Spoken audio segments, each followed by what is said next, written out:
Welcome to the Investing Podcast, presented by Tusk Media. For a quick audio and video check-in on the stock market, here's the Stock Market Power Lunch. Hey everybody, welcome back to the Investing Podcast. This is your Stock Market Power Lunch for Friday, August 12th, 2016. I'm Andrew Hall. Joining me for the first time for the Power Lunch, Mr. Sam Frost. He's going to be here most of the time. Sam, what's up? Hey, how's it going? Looking good in that shirt. Yeah, your shirt looks fantastic. I told the viewers this morning that we had a special wardrobe treat for him today, and I think we're living up to it. I think we are. Yeah, so you're welcome. We're going to try to match every day. So moving forward, but we're not going to coordinate it. We're just going to kind of wake up, and I'm going to think, what would Sam wear? And he's going to think, what would Andrew wear? And we'll see where we end up. Quick market update. We're going to run through some stuff.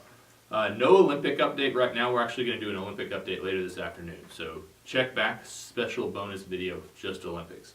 Dow down about 6 basis points, so just a devastating loss there. S&P down 1 basis point, NASDAQ totally flat.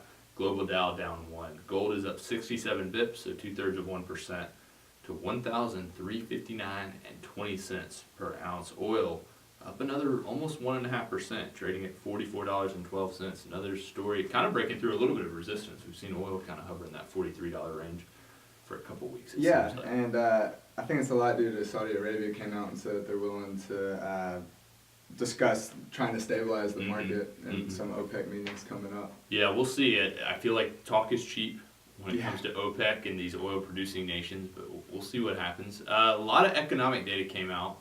Along with that, we talked about that this morning. Ben and I talked a little bit about it. The 10-year Treasury yield slipped again.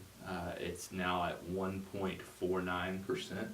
I didn't write that on the board, but I'm not going to. You can just imagine what 1.49 would look like on the board. But the 10-year Treasury, second lowest that we have had ever. Second lowest yield. What are you thinking? Big picture econ. I know you took some notes, got some data. What are you looking at? Yeah, so big picture, we talk about the 1.49%, I think was the yield you mentioned, and how low that is. But the thing I keep in mind is that compared to the rest of the world is actually pretty attractive right now.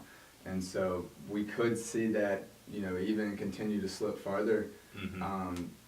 As long as a negative interest rate environment is prevalent. Yeah, I kind of think you might see that because you start looking at, when you start thinking about large institutions, whether it's a bank or a pension fund or whatever it may be, domestically or internationally, they've got to find yield somewhere.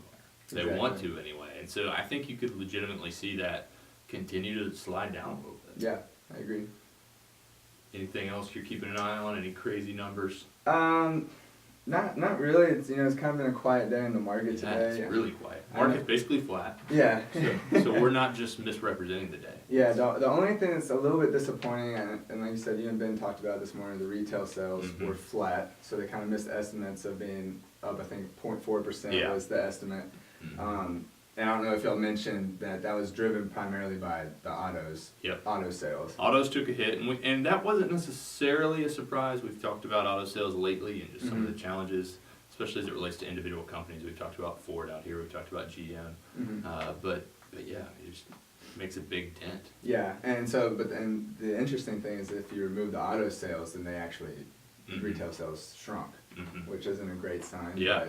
Yeah, because even with that, I mean, autos it's an interesting story because you kind of keep an eye on it. And last year was such a record year that you've got really high comps that you're going up to, and when you don't meet those, things look bad. But then it's like at the same time, there's a lot of cars being sold. Yeah. Like a whole lot of cars.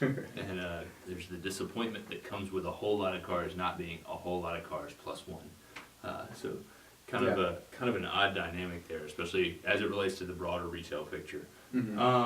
Couple stocks, NVDA, NVIDIA, a stock that Austin, the former intern, loved. We wanted to show them some love now that he's gone and can't get up here to talk about, up 3.8%. WYNN Casinos and Resorts, the loser for today. I love when that happens, when WYNN loses. Down 2.6% so far. That's about all I got. You got anything else? One more macro thing that I meant to mention is the stock's 600 has erased all of its Brexit losses. Nice. And so we've talked about it before, how it's not quite what you think because the currency has slipped so much.